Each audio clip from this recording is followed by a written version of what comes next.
Hello and welcome to Comic Culture. I'm Terrence Dollard, a professor in the Department of Mass Communication at the University of North Carolina at Pembroke. My guest today is writer Tony Isabella. Tony, welcome to Comic Culture. Thanks for having me. Tony, you created one of the most important characters at DC Comics. You created Black Lightning, and I know you've talked about this character and about the creation a lot, but could you tell me a little bit about how you were able to get DC to let you do that series? DC Comics brought me over from Marvel because they wanted to launch an African-American superhero, and I had worked on things like Luke Cage and the Falcon and Misty Knight at Marvel. When I got there, they handed me two scripts that had already been written featuring a character called the Black Bomber. The Black Bomber was a white racist who took part in chemical camouflage experiments while he was in Vietnam to allow him to blend into the jungle better. Nothing happened while he was in Vietnam, but when he got back to America in times of stress or whatever, he would turn into a black superhero. The white racist did not know that he turned into a black superhero. The black superhero did not know that he was really a white racist. Each of them had girlfriends who saw the transformation and said nothing. If it were me, I would have asked a question or two. In both of these two scripts, as the white racist, he rescued somebody who he couldn't see clearly and then was horrified that he had risked his life for a black person. In one case, it was a baby in a baby carriage, and literally the script had him say, "Excuse me for this language, you mean I risked my life for a jungle bunny?" And his uniform, just to put the cherry on this crap sundae, his uniform was basically a basketball uniform. DC Comics wanted me to punch up these two scripts and then take over the writing with the third issue. I said, no, you can't publish these scripts. And they go, why not? We paid for them. And I said, these are the most offensive things I have ever seen. If you publish these, people will come to your offices with pitchforks and torches. And they go, how could you know that? And I go, I will be leading them. This went back and forth for a couple of weeks until finally I boiled it down to, do you really, really want your first headline black superhero to be a white racist? And I guess by bringing it down to that one question, they suddenly realized, oh yeah. So I was given a couple of weeks to create a new black superhero. I took nothing from the Black Bomber scripts, but I had been wanting to do a character like Jefferson Pierce for a while. Although I enjoyed working on characters like Luke Cage and the Falcon, it bothered me that Luke Cage was an ex-con, innocent or not. It bothered me that the Falcon was revealed to be an actual criminal, brainwashed by the Red Skull. And these weren't the black images that I felt were the best for comics. I did take a step up with Black Goliath, who I created, because he was at least a scientist. So he had a more respectful job than, criminal or ex-con. But it wasn't until I got the chance to create a new character that I was able to bring all of my hopes for a new black character into the process. I wanted a character who kids would be familiar with, which is why he's a school teacher. Every kid knows what a teacher is. He was an Olympic athlete because I needed a certain skill set for him to fight the organized crime in his inner city neighborhood. It was an inner city neighborhood because I felt, I grew up middle class, but not real middle class. I mean, it's like near the end of the middle class, near the bottom of the middle class spectrum. So those are stories that were near and dear to me. And so, I created Jefferson Pierce. I created his entire world. I never got it into the story, but the reason he was not a rich Olympic athlete is because in my mind, he was one of the black athletes who, when he was getting his gold medal, gave the Black Power salute. And if you know your history, those guys were pretty much drummed out of the sport and never got the financial rewards they should have gotten. Well, that was Jefferson Pierce. The fact that he was teaching at his old high school was something I totally stole from Welcome Back, Kotter. About an hour before the pitch meeting, as I was congratulating myself on having created Jefferson Pierce in this great realistic world he was in, it occurred to me that I had not given him superpowers or a superhero name. But I think fast on my feet. I'm wandering through the DC offices. I see a Wonder Woman cover where she's lassoing a black lightning bolt and saying something like, "Here, help me stop this black lightning from destroying the city." And this is the 70s, the era of things like Blackula and Black Godfather. And it occurred to me that Black Lightning was a pretty cool name. So in like the half an hour before my pitch meeting, I came up with the superpowers for the character. DC Comics loved it. I was in the room with Sal Harrison and Joe Orlando. They loved it. We agreed on a creator deal, which it did not take them long to not honor. But I was on my way. So I started writing Black Lightning. I had a good editor, Jack C. Harris, who was one of those rare editors that doesn't want you to tell his stories. He wants to make your stories better. He wants you to make your stories better. And Jack and I, we had a wonderful working relationship. We're friends to this day. But that was the origin of Black Lightning. It came from my desire to do a character who would be a role model and more positive than previous Black heroes. If I'm not mistaken, Black Lightning is in Metropolis. He was at the start. I put him in Suicide Slum because I love Jack Kirby's Newsboy Legion stories, which were set in Suicide Slum.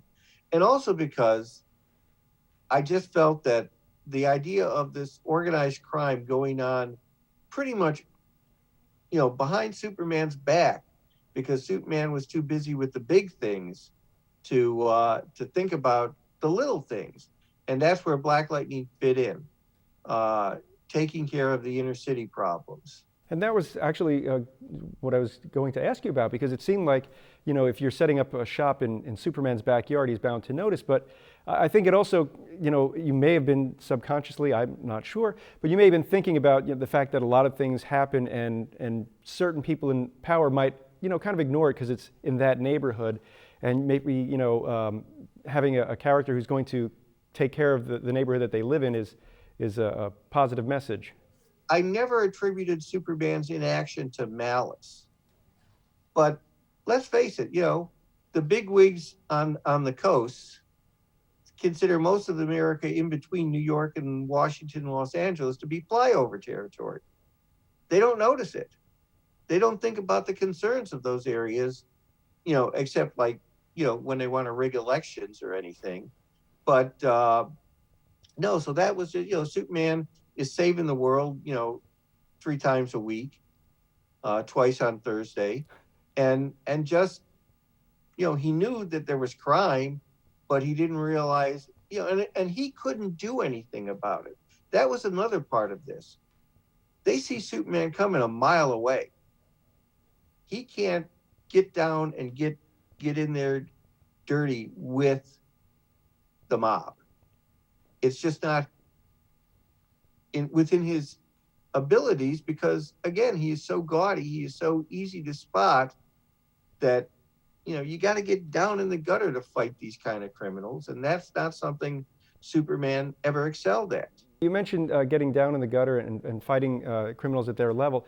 You created a whole world for Jefferson Pierce and the foes that he would fight. And I'm just wondering, during this time that you're coming up with the character, these 2 weeks, I guess, that you have to work out all the details, and then that 30 minutes or so to come up with his powers, were you thinking about his adversaries and what sort of people? Tobias Whale was basically my version of Marvel's Kingpin. I felt Marvel let the Kingpin get soft. He was fighting Hydra. He was working with Captain America to fight Hydra. He had a son he loved. He had a wife he loved. And I said, no, I want my crime boss to be someone who doesn't love anybody And in the back of my mind, Tobias Whale doesn't even love himself. He's very much self-loathing. And so I always knew Tobias Whale would be the big villain. And although I haven't used him a lot, well, in my second Black Lightning series, he didn't show up till near the end of my run. And in my most recent Black Lightning series, Black Lightning Cold Dead Hands, all 6 issues, he's the main villain. I knew what Tobias Whale was and what he would be doing. As far as creating the other villains, some of them I'd come up with initially because I had roles for them in the origin stories. Other I added as the series developed. And speaking of series, Black Lightning became a popular series on the CW, and I know that you were able to go out and visit the set and maybe even appear as I believe, a judge on one of the episodes. Early on, DC Comics and I came to an agreement about a year or so before the TV series started even coming together, because Jeff Johns, who one of the rare friends I had at DC, Jeff Johns thought a lot of the character and thought a lot of my work. He wanted to do a Black Lightning TV series. He didn't want to do it if I wasn't happy. So we came up with an agreement that wasn't perfect, but was much better than previous agreements, which DC hadn't honored anyway.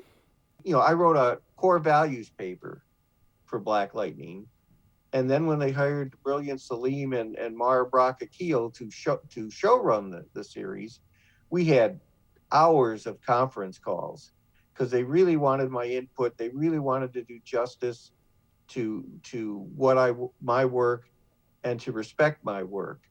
At one point, they flew me to Burbank to spend a day with the Black Lightning writers, which was a trip because they had broken down the first 13 episodes very briefly on a whiteboard. And I'm looking at it, and there's like lots of my stuff up there. Another whiteboard had characters that they were going to use, most of which were created by me. So, you know, it was very interesting. I came out to visit the set for the first time at the end of the second season. Before that, there was a Black Lightning premiere on Martin Luther King weekend in Washington, D.C., about a week or so before the series debuted. I pretty much had to shame DC Comics into inviting me to the thing. And as it was, they never put me on any of the programming during it. But I had an opportunity to meet the entire cast, all of which were very gracious to me, thanked me for their jobs, asked me questions about the characters. And then at the after party, I spent a lot of time talking with most of them. I mean, it was just a great experience.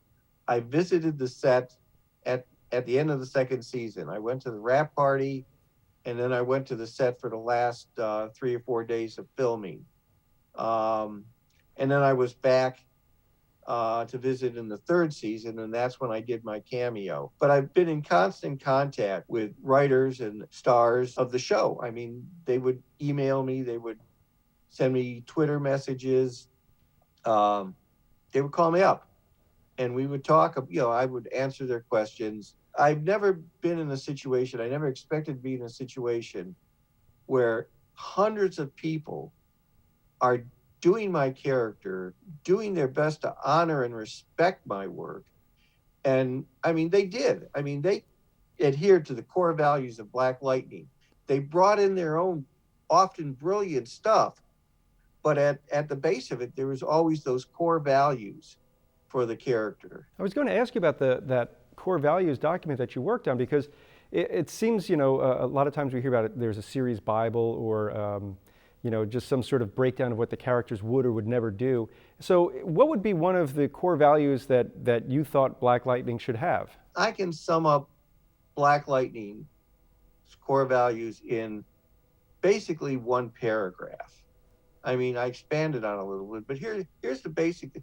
They're very simple rules that it amazes me that people at DC Comics just don't grasp. Black Lightning cares about 3 things more than anything else. He cares about his family, he cares about his students, and he cares about his community. This is not a man who drops everything because the effing Batman tells him, yeah, come to Gotham City. I'll put you up in a penthouse apartment and you'll be my assistant. Which no matter how much DC tried to say, oh, that's not how it is, that's how it was. Black Lightning would have never abandoned his family, his friends, his community, and his students to be, just another sidekick for Batman. And DC hated when I made the joke that, yeah, Batman got Black Lightning this penthouse apartment, and whenever he visited, he would leave the money on the table. DC Comics hates a lot of jokes I make like that, but screw them. If they want authentic Black Lightning, they know my number. It's funny because you're, I guess, talking about when Black Lightning was a member of Batman's Outsiders, which was my introduction to the character. And, throughout the entire you series. introduced to the Mike Barr version of the Outsiders. That was much better. There was more respect shown towards Black Lightning. Mike is a friend of mine. Again, I don't know that I like ever seeing Black Lightning subservient to anyone, but that wasn't really the case with Mike Barr. He knew the character. He did a good job with the character. It's the later incarnations of the Outsiders that just fry my ass because they're just so wrong. And they've done stupid things like turn him into a being of living lightning who lives in Katana's sword. And I'm going, where? They got some series out now. I guess it's an alternate universe series where, Superman's family basically rules the world, and he's a king that's working against them and hiring assassins to kill members of the super family. And I'm going, once again, even in an alternate universe, there's no way that Jeff Pierce does that. Dumb stuff. Really, really dumb stuff. And I'm imagining it's difficult because as a creator of a character with someone with a clear vision, at the end of the day, DC is going to do with the character as they see fit. Whatever they want. And I know that. And it's disrespectful to creators when they do that. And it's disrespectful to fans of authentic Black Lightning. They don't care. Right now, DC Comics is basically changing the name to Batman Comics. 60 to 70% of their output are Batman comics, which leaves lots of characters like Black Lightning, Hawkman, Green Arrow, Aquaman, great characters out in the cold, not getting their due, not being promoted the way they should be promoted. Now, you mentioned Hawkman, and one of the first comics that I read when I was a kid, I had the flu. I asked Mom, could you pick me up some comic books? And she brought a stack home from the stationery store. And the Shadow War of Hawkman #1 was in that stack. And I was taken by not only the great story, but the great art. Just the way this character came across was different than, well, the few issues of the Justice League that my brother-in-law had given me a few years before. It always seemed like Hawkman was sort of in between like a Green Lantern, a space policeman, and the guy who always yelled at Green Arrow because they just didn't get along, man. And he had that thing where he could talk to birds, so it's kind of like Aquaman. But you found a way to make Hawkman a real character that could sustain a story. And I was just wondering if you could talk a little bit about what you thought Hawkman should be. Well, a lot of times when a character appears in a team book, especially a team as big as the Justice League, writers will get lazy and just cling to one or two notes. As you said, space policeman doesn't get along with Green Arrow, talks to birds, and they don't go beyond that. Dick Giordano asked me to revamp Hawkman, but I'm not the kind of guy who likes to just throw everything out and redo something. So I read all of the Gardner Fox Hawkman stories and then later stories by Bob Kanninger, and took what I thought were the best parts of those stories. But there were a couple of things I did with Hawkman. I gave him and Hawkwoman actual speech patterns. In a sense, I was Hawkman's voice, and my wife was Hawkwoman's voice. I looked at some of the inconsistencies in past stories I threw out an entire run that was written by George Cashton and people like that, where Carter Hall was revealed as an alien, but not as Hawkman. I threw all that stuff out. But what really drove the series for me, that made this Hawkman different than the others, was my realization that the Absorbiscon, the Thanagarian device that would allow their agents to absorb all the knowledge of a world, could be the most terrifying weapon at all, because it meant no one has any secrets. They know everything. So by making, Thanagar had gone through some bad times. They were infiltrating Earth because they could use knowledge they had gleaned from the Absorbiscon to basically get humans to do their bidding. And I try to show an example of that in every issue of the Shadow War of Hawkman. I sold Hawkman to DC on my version of Hawkman as a 5-year plan. Every year, the war would take on a different dimension. Unfortunately, although that was the plan going in, at one point, Denny O'Neil became the editor, and Denny, who had spent like 3 years on Iron Man, putting Tony Stark in the gutter, decided that my 5-year plan was outrageous. That how dare I come up with such a big plan and involve other members of the DC universe in it. And I put up, and he wanted me to wrap it all up, this 5-year plan, in one issue. I told him I could do it in 3 or 4, but it wouldn't be as good as what I had planned. But he was really trying to get me to tell his stupid story. So I left, I left a couple of plots behind, but I left the series because, I'm not going to write Denny O'Neil's stories. Denny O'Neil's a brilliant writer. He should write his own stories. But I wasn't going to write Denny O'Neil's stories. I wanted to write Tony Isabella stories. Now, I see that we have about 3 minutes left in our conversation, and I just wanted to ask, you're talking about Denny O'Neil as an editor who is sort of has an idea and he's trying to make the writer do, in this case you, what he was hoping that the series can be. And then you talk about another editor who is just like, let's do it this way and make it better. So when you're dealing with an editor, how do you kind of find that balance between somebody who might have a strong opinion but wants to make your work better, and someone who has a strong opinion and wants you to change to fit that? It's luck of the draw. On my last Black Lightning series, Cold Dead Hands, I was really lucky. I had Jim Chadwick and Harvey Richards, 2 of the best editors I've ever worked with.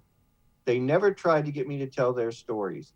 Every note they gave me was to make my stories better, and they weren't cast in iron.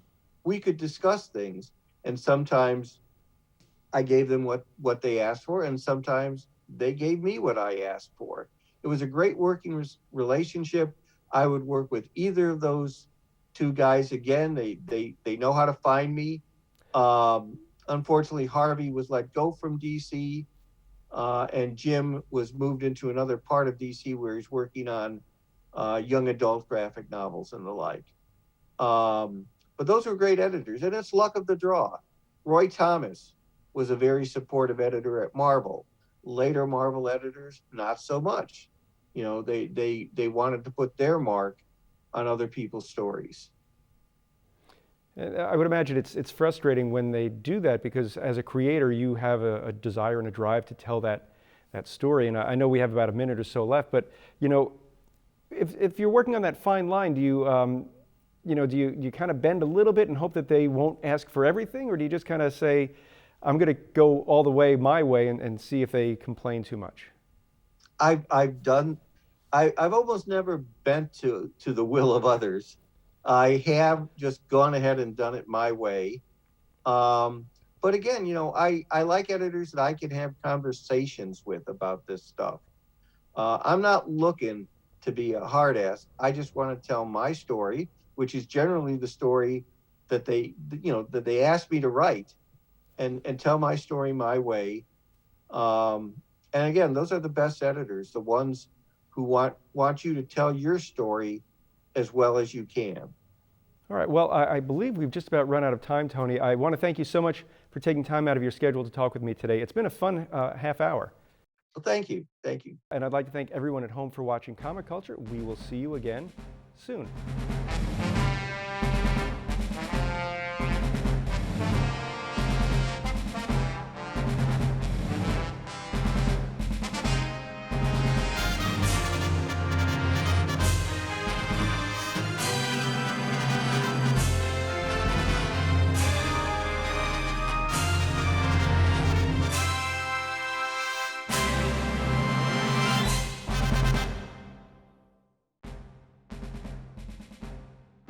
Comic Culture is a production of the Department of Mass Communication at the University of North Carolina at Pembroke.